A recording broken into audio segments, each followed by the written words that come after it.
Olá, meus irmãos, bom dia, a paz do Senhor para todos. Eu sou Carlos Peixoto, um dos professores da classe dos jovens, e é com muita alegria que retornamos mais uma vez para estudarmos mais uma lição da nossa Escola de Desenvolvimento, lição número 8, que tem como título Dízimos e Ofertas, parte 2. Eu convido você a iniciar esta aula com um louvor e adoração ao nosso Deus. Entrega o seu caminho ao Senhor, confia nele, e o mais ele fará. Ao Rei dos Reis consagro tudo o que sou, de gratos louvores transborda o meu coração. A minha vida eu entrego nas tuas mãos, meu Senhor, pra te exaltar com todo o meu amor. Eu te louvarei conforme a sua justiça e cantarei louvores, pois tu és altíssimo. Celebrarei a ti, ó Deus, com meu viver. Cantarei, contarei as tuas obras, pois por tuas mãos foram criados terra, céu e mar e todo ser que neles há. Toda a terra celebra a ti com cânticos de júbilos, pois tu és o Deus Criador. Toda a terra celebra a ti com cânticos de júbilos, pois tu és o Deus Criador. Pois tu és o Deus Criador. Pois tu és o Deus Criador. Te louvamos, Pai. Queremos te agradecer pela oportunidade de estudar a Tua Palavra. Queremos pedir a Tua bênção sobre nossas vidas. Que o Senhor esteja abençoando a nossa igreja congregacional de Vicente de Carvalho. Peço a Tua bênção sobre a vida do nosso pastor Vitor, superintendente da Escola de Desenvolvimento. Que o Senhor esteja abençoando a vida de cada professor, departamentos infantil, o departamento dos jovens, a UAF, enfim, ó Pai, abençoe toda a Tua igreja de Vicente de Carvalho. E eu peço que o Senhor abençoe essa aula. Seja conosco, que a Tua palavra possa produzir bons frutos em nossos corações. É a oração que fazemos em nome de Jesus. Amém. Mais uma vez, bom dia para os irmãos. Hoje nós estaremos dando continuidade à nossa lição número 8. Hoje nós estudaremos a parte 2. Na semana passada, nós falamos sobre o propósito de Deus para o mundo, falamos sobre o nosso lugar na criação e falamos sobre a instabilidade da riqueza. Hoje falaremos sobre as 3 perspectivas acerca do dinheiro e falaremos sobre o dízimo e as ofertas fazerem parte do culto. O alvo da lição o primeiro alvo da lição é conhecer o propósito de Deus para o mundo. Nós já comentamos na semana passada os alvos 1, 2 e 3. O segundo alvo é caracterizar o lugar do cristão na criação. E o terceiro alvo, reconhecer a instabilidade da riqueza. Hoje falaremos sobre o alvo número 4, que é conhecer as 3 perspectivas do dinheiro. E o último alvo é reconhecer que o dízimo e as ofertas são atos de adoração a Deus. Então iniciaremos a aula de hoje no tópico 4, que fala sobre as 3 perspectivas acerca do dinheiro. A Bíblia apresenta uma atitude equilibrada quanto ao dinheiro. Ela não considera o dinheiro um mal em si, nem que Deus ama os pobres e odeia os ricos, ou os que possuem riquezas sejam pessoas ímpias. Há vários personagens bíblicos cristãos que eram prósperos, tais como Jó, Abraão, Davi, Salomão, Filemão e outros. O que na verdade a Bíblia combate é a inveja e a ganância, sendo uma das suas recomendações. Não te fadigues para seres ricos. Não apliques nisso a tua inteligência. Porventura, fitará os olhos naquilo que não é nada, pois certamente a riqueza fará para si asas, como a águia que voa pelos céus. Aqui se aprende que não vale a pena desgastar a saúde e desperdiçar o tempo na busca pela riqueza, pois ela é fútil e fugaz como a ilusão. Eu gostaria de ler um texto bíblico que fala muito ao meu coração, que tem a ver com essa introdução da aula de hoje. E o texto se encontra no Evangelho de Lucas, capítulo 12, versículo 16 até o versículo 21. É uma parábola que fala do rico insensato. Eu tive uma experiência com essa parábola.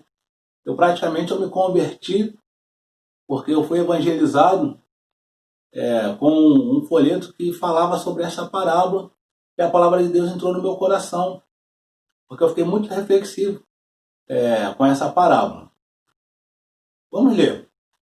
Lucas capítulo 12, versículo 16. E propôs-lhe uma parábola dizendo: a herdade de um homem rico tinha produzido com abundância. E arrazoava ele entre si, dizendo: que farei? Não tenho onde recolher os meus frutos. E disse: farei isto, derrubarei os meus celeiros e edificarei outros maiores.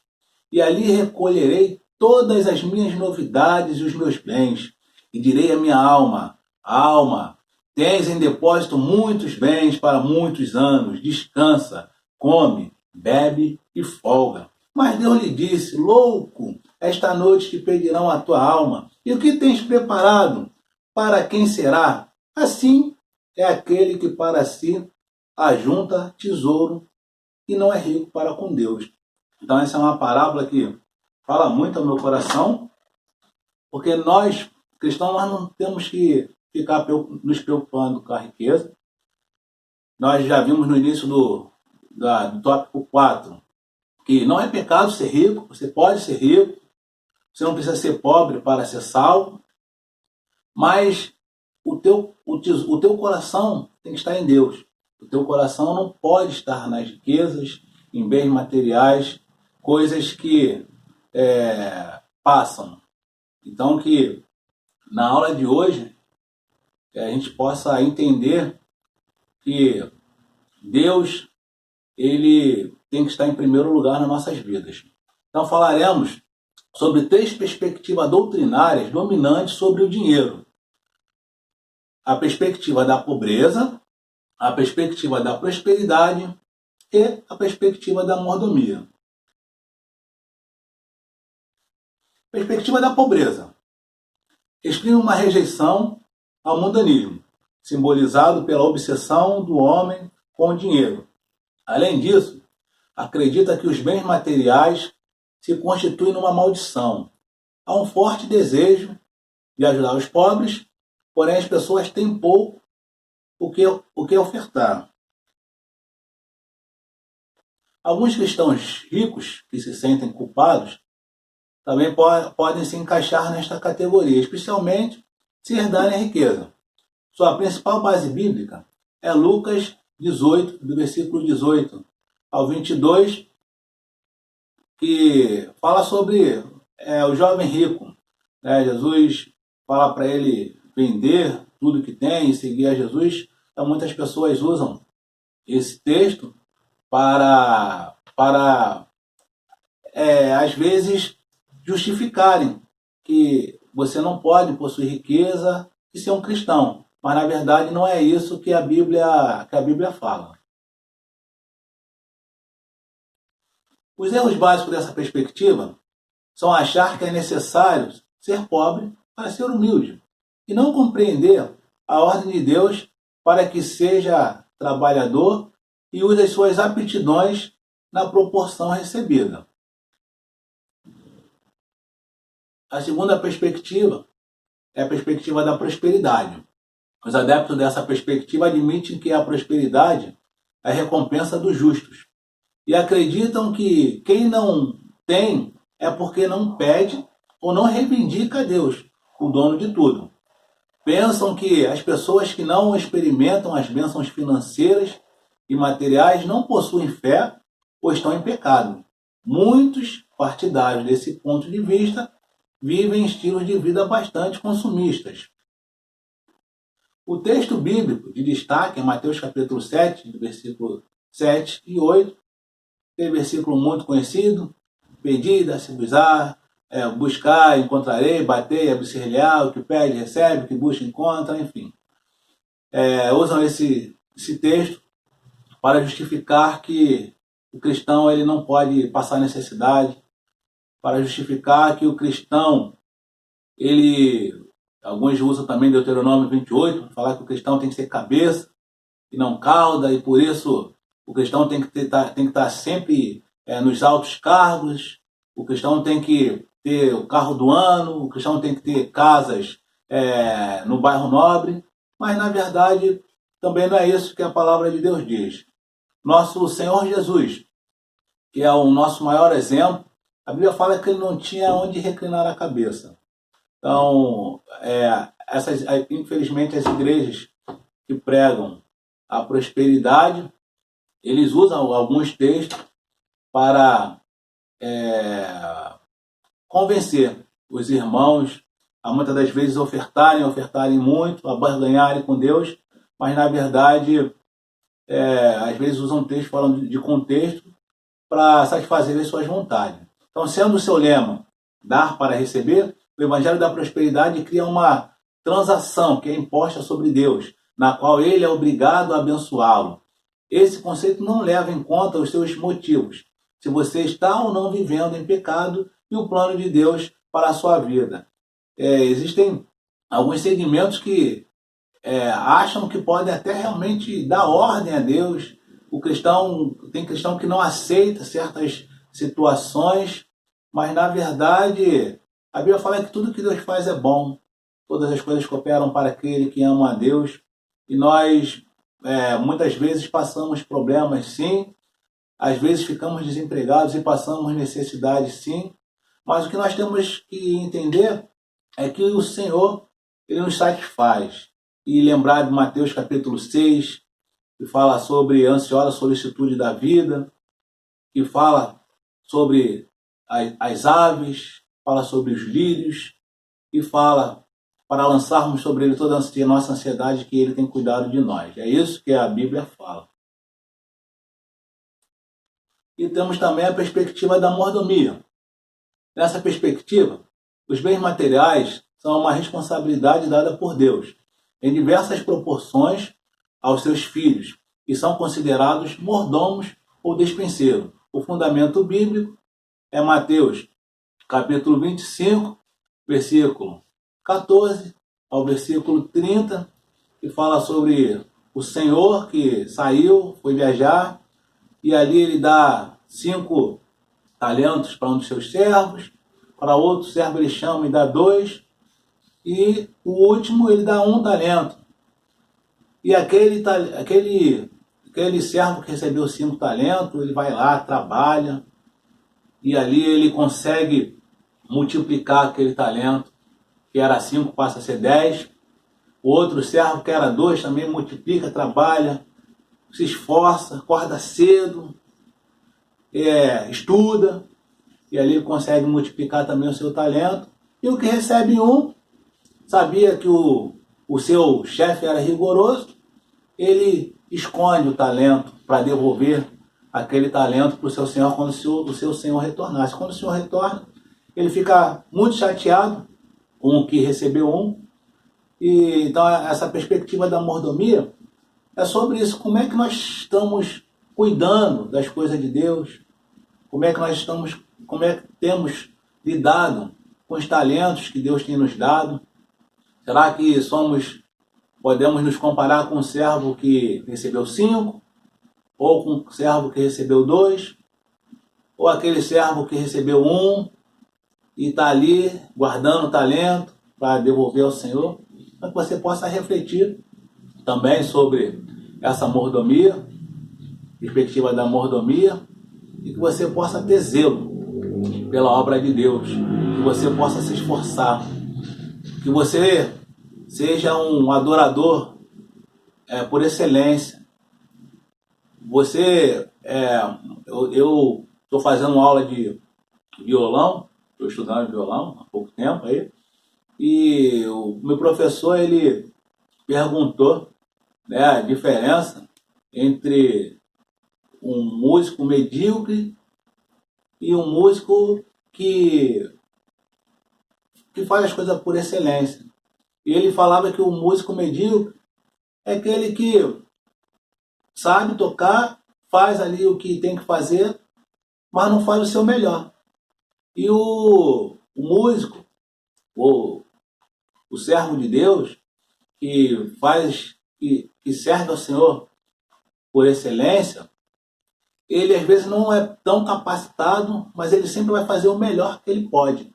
Então o medíocre, ele pode fazer mais e não faz.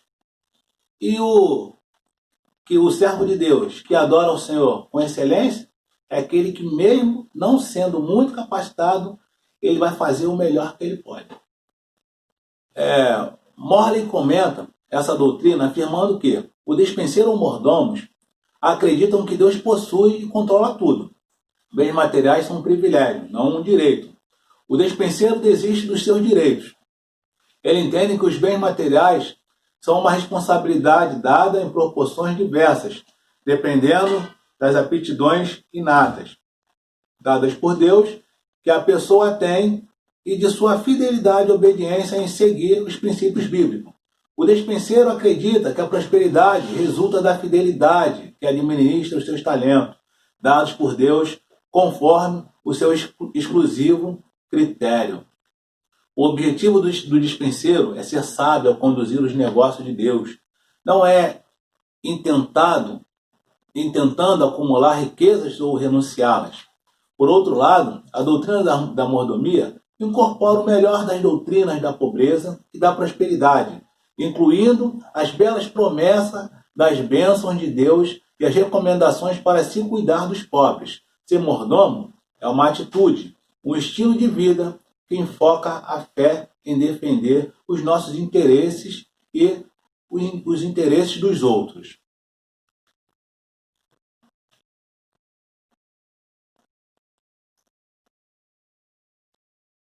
Além disso, a equação bíblica sobre o dinheiro, a partir de 1 Timóteo, capítulo 6, epístola de 1 Timóteo, capítulo 6, versículo 6, é: piedade mais contentamento é igual grande lucro. Isso significa que um constante e autêntico caminhar com Deus, incorporado a uma atitude de satisfação e de paz interior, independente da situação financeira, é o que constitui uma grande riqueza. Podemos viver realmente contentes, porque nossas necessidades são sempre satisfeitas por Cristo. Então, Carlos, o que diz essa equação? Não entendi direito. Piedade mais contentamento é igual grande lucro. Isso quer dizer, meu irmão, que conforme foi falado lá no tópico 3 sobre as incertezas das riquezas, Charles Swindoll, é melhor que você tenha saúde do que você ter dinheiro para comprar remédio e ter que ficar tomando um monte de remédio. É melhor você ter um lar numa casa simples do que você ter uma grande mansão com muitos problemas, com muitas dificuldades familiares. E é melhor você possuir poucos bens e confiar no Senhor do que você ser como esse rico insensato que tinha um patrimônio e tinha uma herdade produtiva, a ponto de não ter mais aonde colher seus frutos, e ali ele se preocupa em aumentar ali a sua propriedade para poder colher mais fruto, mas em momento nenhum ele pensa na vida dele com Deus. Então é melhor você ter um pouco com Deus do que você ter muito distante de Deus. Então é mais ou menos isso que quer dizer essa equação aí de 1 Timóteo, capítulo 6, versículo 6, piedade mais contentamento, grande lucro. É você confiar no Senhor. É você entregar o seu caminho ao Senhor e confiar nele. Grande lucro é você saber que você buscando o reino de Deus e a sua justiça, as demais coisas serão acrescentadas. O grande lucro é o teu coração, o teu tesouro, o teu coração está em Deus e não nas riquezas. Isso que é ter um grande lucro. E assim Deus vai te abençoando, vai te dando saúde, Deus vai abrindo as portas de emprego, ou mesmo se você estiver desempregado, Deus manda o vizinho bater na tua porta e te ajudar de alguma maneira, o teu pastor, enfim. E você depender de Deus é você saber que Deus está cuidando de você e Deus vai cuidar de você. Não que você não vai passar necessidade. Vai passar necessidade sim. Eu posso passar necessidade sim. Mas Deus ele estará comigo para me sustentar e para me ajudar. Por isso eu tenho que lançar sobre ele toda a minha ansiedade. Tópico 5. O dízimo e as ofertas fazem parte do culto. O dízimo é, antes de tudo, um ato de reconhecimento e de gratidão a Deus pelas suas provisões. Ele é também um ato de fé. Por isso, devolvemos parte do que recebemos de Deus logo no início dos nossos ganhos, nunca deixando para o final. Foi assim que procedeu Abel, dando da primícia do seu rebanho, enquanto Caim ofereceu o que sobrava, depois de alguns dias da colheita. Então, meus irmãos, o dízimo é ato de fé. Você não tem que dar dízimo por lei, porque a lei diz, ou porque a tua igreja tem um rol de membro lá, dizimista. Se você não der dízimo, o teu nome não estará no rol dos dizimistas. Então, muitas vezes, as pessoas são coagidas a darem os dízimos, porque senão você terão as vidas expostas. Você não tem que dar o dízimo por isso, não. Dê o seu dízimo em gratidão, como Abel fez ao Senhor. Pegue as primícias, pega o seu melhor, o melhor que você tem. Isso não quer dizer que também o melhor seja quantitativo, não. Tem que ser qualitativo. A gente vê aquela oferta daquela viuvinha pobre, né? A única oferta que ela tinha. Jesus ali observando ali um momento de dízimos e ofertas. Então, talvez várias pessoas ricas ali ofertando seus dinheiros, ofertando seus dízimos, suas ofertas. Alguns até se gabavam pelo fato de dar o dízimo. A gente vê lá naquela parábola do fariseu lá, que ele batia no peito porque ele orava tantas vezes, ele dava o dízimo. Enquanto isso, o publicano, ele só falava: Senhor, tem misericórdia de mim. Então, que você não faça do dízimo um status. Que você não faça do dízimo um jugo pesado. Não faça como Caim, mas seja como Abel. Dê em gratidão ao Senhor. Dê com alegria. Eu não vou falar que se você der com alegria, o Senhor vai multiplicar. Não é meu objetivo. Mas eu sou dizimista há bastante tempo. Pelo menos 15 anos. E hoje, eu reconheço que Deus fez na minha vida muito mais do que eu pensei, muito mais do que eu pedi, muito mais do que eu imaginei. Aquele versículo que fala que nem olhos viram, nem ouvidos ouviram, que Deus tinha preparado para mim. Comecei dando meu dízimo, trabalhando na rua, como apoio. Depois trabalhei no cinema, depois fui office boy, e ali fui estudando. Hoje em dia eu tenho um emprego razoável e continuo sendo fiel no meu dízimo. Então, antes, eu tinha um pensamento muito pequeno com relação à minha vida, porque era o que dava para eu fazer. Comprar uma casa simples, no topo de uma comunidade, e ali casar, ter minha família, mas Deus tinha mais para mim. E eu nem imaginava isso. Deus tinha muito mais. E hoje eu sei que, graças a Deus, eu tenho uma vida razoável, só que eu acredito que ainda não estou nem na metade daquilo que Deus vai fazer. Acredito que Deus tem muito mais para mim e eu vivo pela fé. Vivo pela fé e Deus tem me sustentado. Diferentemente do sistema secular para a prosperidade, que coloca o dinheiro em primeiro lugar, as Escrituras nos ensinam a colocar Deus acima de qualquer outra coisa. É por isso que o dízimo se apresenta também como um teste que irá revelar se estamos realmente colocando Deus como primeiro e grande prioridade. O dízimo começou como algo natural e espontâneo. Foi assim que Abraão começou a prática de oferecer o dízimo que tudo a Deus, o dízimo de tudo a Deus, em cerca de 400 anos antes da lei judaica. A gente já falou sobre isso na primeira aula. Ele não foi obrigado a fazê-lo, mas movido pelo amor a Deus, instituiu entregar um mínimo de 10% de tudo quanto obtinha como expressão de gratidão. Gênesis capítulo 14, versículo 19 e 20. A lei simplesmente regulamentou um costume e prática que trazia benefícios espirituais para o povo. Era também um método que viabilizou a dedicação exclusiva daqueles encarregados dos aspectos religiosos da comunidade. Daí, no ato da entrega dos dízimos, mantemos um estreito relacionamento com Deus, pois passamos a ser parceiro dele na obra de expansão do seu reino. Desde o início do cristianismo, o uso de dízimos e ofertas foi mantido como prática recomendável para a igreja. Entretanto, diferentemente da obrigação legal, o dízimo é um valor referencial que para os cristãos deve ser considerado como o mínimo do amor, enquanto que as ofertas são governadas unicamente pela fé. A experiência tem demonstrado que os 90% da nossa renda, com as bênçãos de Deus, valem muito mais que os 100% desconectados de Deus.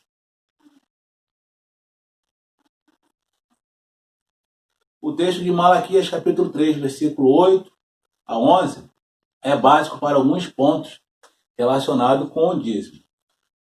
Pode-se observar nele que os dízimos devem ser levados à igreja pelos seus participantes.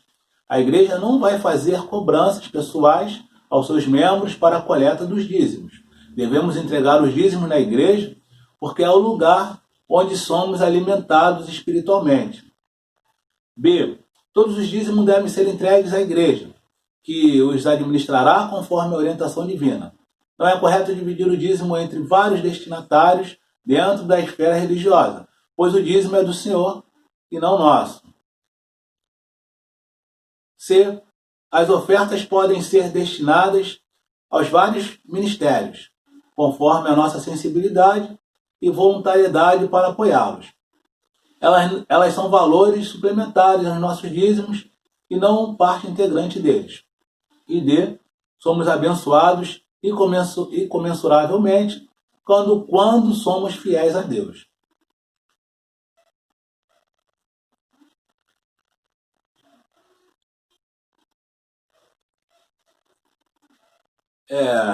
Conclusão da nossa lição: se os membros das igrejas exercitassem a prática fiel da entrega dos dízimos e ofertas, nenhuma delas precisaria de meios alternativos e não bíblicos para os levantamentos de fundos, tais como os eventos, jantares, bazares, listas de contribuições, campanhas, etc. O dízimo é também uma demonstração de amor a Deus. Amor que nos identifica com o caráter e os propósitos do Senhor e que nos leva a adorá-lo com atos objetivos e não apenas com palavras.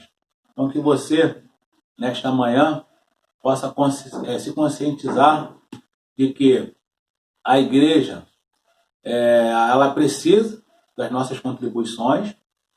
Nós precisamos manter a igreja financeiramente, porque a igreja ela tem toda uma estrutura que precisa de manutenção.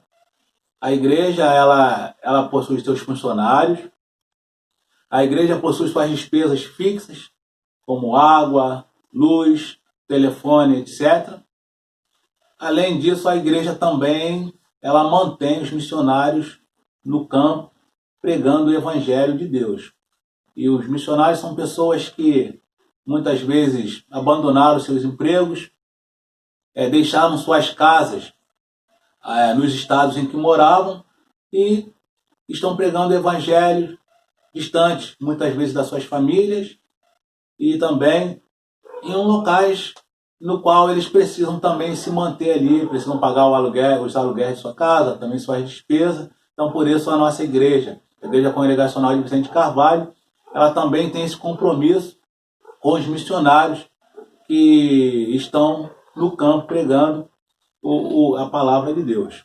Então, meu irmão, que Deus possa te abençoar, que você possa abrir o seu coração para contribuir para a obra de Deus e que você seja abençoado por Deus. Dê o seu dízimo em louvor. Dê o seu dízimo em reconhecimento de que tudo pertence a Deus. Quando você sai para trabalhar, quando você dorme bem, quando você acorda para ir trabalhar, o emprego que Deus te dá, a faculdade que você fez, a faculdade que você está fazendo, enfim, o Senhor é dono de tudo. E Ele que tem te abençoado, Ele que tem te capacitado. Então, consagre a sua vida ao Senhor integralmente. Entregue teus caminhos ao Senhor, confia nele e o mais Ele fará. Que Deus nos abençoe.